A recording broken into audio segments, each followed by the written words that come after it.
Magandang umaga, narito na ang mga balita sa inyong PRTV Newsbreak. Sinampahan ng ethics complaint ng ilang women's rights advocates at academe si Senadora Pia Cayetano dahil sa umunoy pag-post nito ng isang spliced video ni Akbayan Representative Chel Jokno kaugnay ng impeachment trial ni Vice President Sara Duterte. Hiniling naman nagreklamo sa Senate Ethics Committee na imbestigahan at patawan ng karampatang parusa si Cayetano dahil anila ay maaring nakasira ito sa inaasahang pagiging neutral at walang kinikilingang tindig ng isang senator judge. Kabilang sa mga nagsampa ng reklamo sina dating Chair Patricia Licuanan, UP Diliman Professor Jean Franco at mga kinatawa ng iba't ibang women at civic organizations. Anila ang post ay posibleng paglaban sa profesional na pananagutan at sa sinumpaang tungkulin ng mga senator judge na magiging neutral o walang kinikilingan.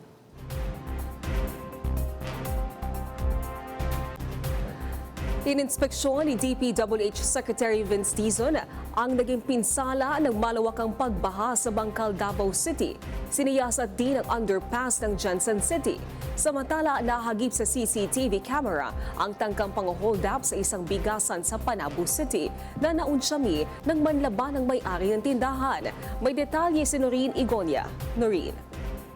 Yes, Naomi, personal na ininspeksyon ni DPWH Secretary Vince Dizon ang Bangkal, Davao City nitong Miyerkules, Hulyo 29 na siyang labis na nasalanta sa malawakang pagbaha sa lungsod nitong nakaraang linggo.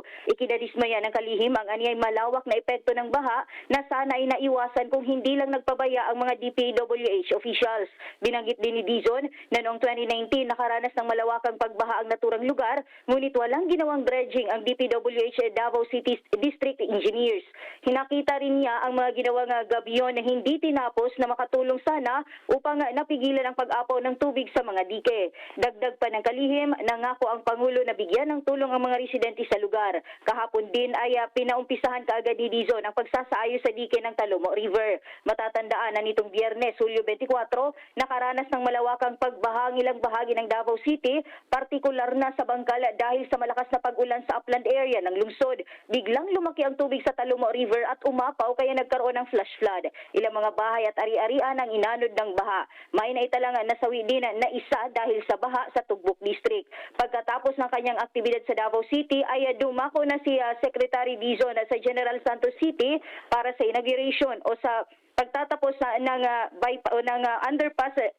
underpass sa Jensen City. Samantala, nakuna naman ng CCTV footage ang tangkang pang-hold up sa isang bigasan sa Cabaluna, Panabo City, Davao del Norte, alas 6:55 ng gabi nitong linggo, Hulyo 26. Makikita sa video ang pagpasok ng isang lalaking naka-jacket na itim na naka-hoodie. Sa isang anggulo ng CCTV, makikitang tinutukan na pala ito ng baril tinutukan nito ng baril ang may-ari ng tindahan. Nang makatsyempo ang biktima, itinulak niya ang hold-upper sa kasumigaw. Buno pa ang dalawa hanggang sa makarating sila sa labas ng tindahan at matumba. Doon na rin nakatakbo palayo ang kawatan. Nagtamo ng galos sa tuhod at kamay ang biktima. Kinumpirma din ni Ramil Elesio ang may-ari ng tindahan o ang tinderong naabutan ng suspect na hindi niya kilala ang suspect dahil nga nakamask pa ito salungat sa una ng lumabas sa balita na customer niya umano ito. Bagamat takot siya, baka balikan ng suspect, kailangan niya pa rin magtinda para sa kanyang pamilya. Minsan may kaba, minsan pero yung na lang, basta Diyos na lang natin.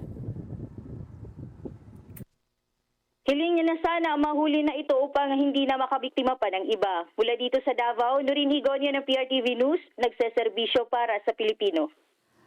Maraming salamat, Noreen Igonia. At yan ang mga balitang nakalap ng inyong PRTV Newsbreak. Live kami sa Free-to-Air Beam Channel 31, Signal Channel 31 at sa YouTube. Tumutok din sa aming social media accounts sa Instagram, Facebook at TikTok sa @PRTV Prime Media.